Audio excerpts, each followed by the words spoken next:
G'day guys, second find for the day, and this one is probably the most beautiful frog in the whole of Madagascar. If you ask Dr. Patricia Wright, she thinks it's the most beautiful frog in the world. She's probably not far off. This is one of the poison frogs of Madagascar, the Mantella, and this particular one is gorgeous. If I open my hand, he may well jump away, but hopefully we can get a decent enough look at him quickly before he goes. Here we go. Whoop. There he is.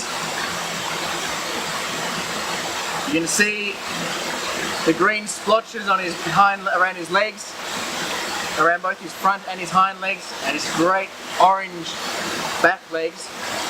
Just absolutely amazing coloration. But I mentioned before that they're the poison frogs, and while they're not related to the dart frogs of South America, they have evolved very similarly. And he's gone.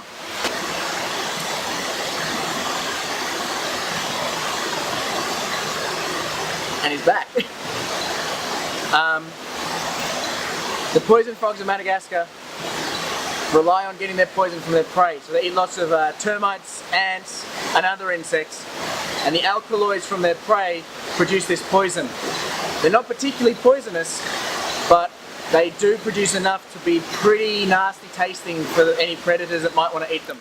It isn't known exactly how the Mantella produce their poison, but it is known that the poison is made up of different alkaloids depending on where the frog is found. If I was to take two frogs of the same species, but from different areas, then the poisons would be slightly different. This particular guy here is the Baron's Mantella. The most reliable way to distinguish this species from the Madagascar Mantella is actually to turn them over and check out their bellies. The blue spots underneath the chin let us know that this here is the Baron's. A group of Mantella is known as an army, which I think is pretty damn cool. The Mantella army will vary in size, but tends to be made up of 2 males for every female. The males hide themselves away and call to attract the females. They emit a series of short, high-pitched clicks.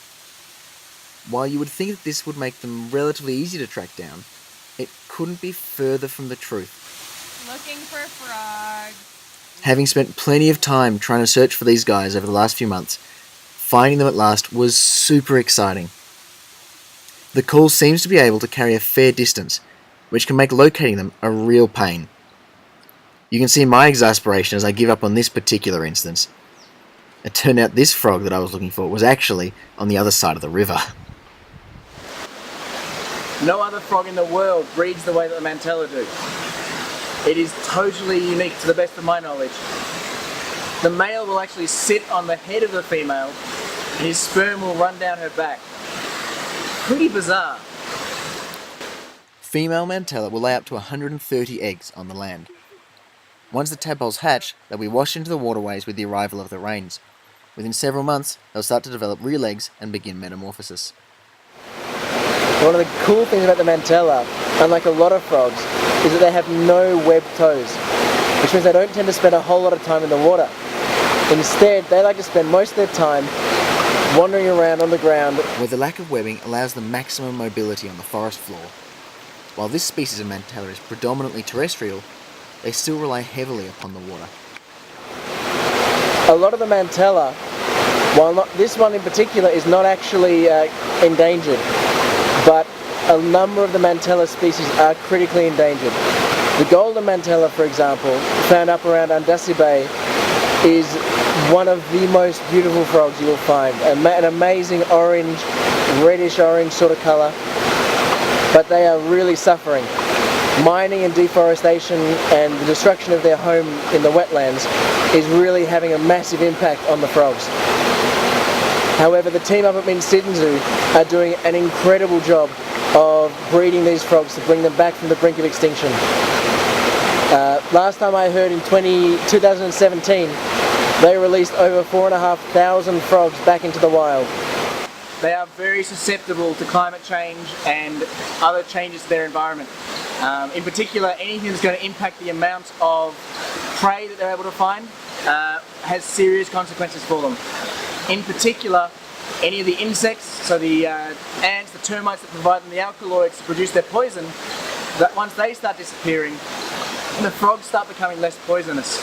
If the frogs are less poisonous, they taste that little bit better to predators, which makes them that much more appetizing. If we want to save these species, we need to make sure that their prey isn't disappearing, which means that areas like this here in Mangavu need to be kept as pristine as possible.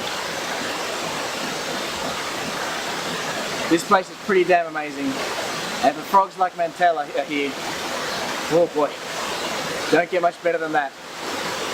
Anyway, thanks for joining me, and I'll see you next time.